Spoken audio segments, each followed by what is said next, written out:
ആയിട്ടില്ല ആയിട്ടില്ല ഇനിയിപ്പം തെരഞ്ഞെടുപ്പൊക്കെ അല്ലേ. ഇലക്ഷൻ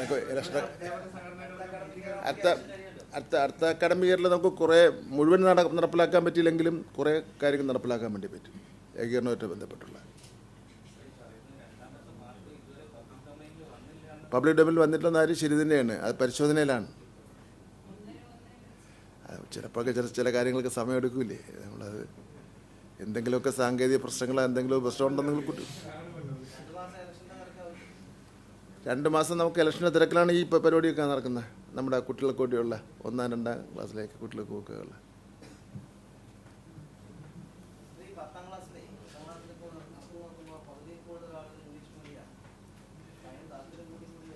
അതിപ്പം എൻ്റെയും താങ്കളുടെയും ഒക്കെ മക്കളും കൊച്ചുമക്കളും ഇംഗ്ലീഷ് മീഡിയത്തിൽ പഠിക്കണമെന്ന് തീരുമാനിച്ചാൽ നമുക്ക് എന്ത് ചെയ്യാൻ വേണ്ടി പറ്റും?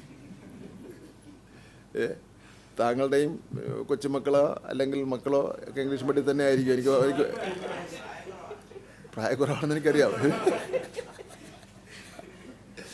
അല്ല, കൊച്ചുമക്കൾ എന്ന് പറയുമ്പോൾ വീട്ടിൽ കുടുംബത്തിലുള്ള ഏതെങ്കിലും കൊച്ചുമോനോ മോളോ ആവുമല്ലോ.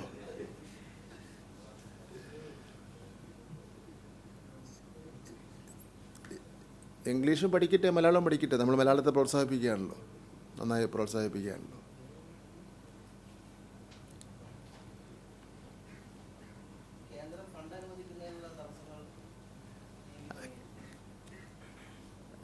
കുറച്ച് ഫണ്ടൊക്കെ വന്നിട്ടുണ്ടെന്നൊക്കെ പേപ്പറിൽ കിടക്കുന്നുണ്ട്. അല്ല, വരാത്ത അല്ല, അത് ഞങ്ങൾ പറഞ്ഞല്ലോ. കേന്ദ്ര ഗവൺമെൻറ് പരമാവധി സാമ്പത്തികപരമായി സംസ്ഥാനത്തെ ബുദ്ധിമുട്ടിക്കുകയാണെന്ന് പറഞ്ഞല്ലോ. അതങ്ങനെയാണല്ലോ കോടതിയിൽ കേസുമായി പോകുന്നത്. അങ്ങനെയാണല്ലോ മുഖ്യമന്ത്രിയുടെ നേതൃത്വത്തിൽ MLA-മാർ ഡൽഹിയിൽ സമരത്തിന് പോകുന്നത്. അതിൻ്റെയൊക്കെ അടിസ്ഥാനത്തിൽ ചില വ്യത്യാസങ്ങൾ ഇപ്പോൾ കേന്ദ്ര ഗവൺമെൻറ് മാറി ചിന്തിച്ചിട്ടുണ്ടെന്നാണ് മനസ്സിലാക്കുന്നത്.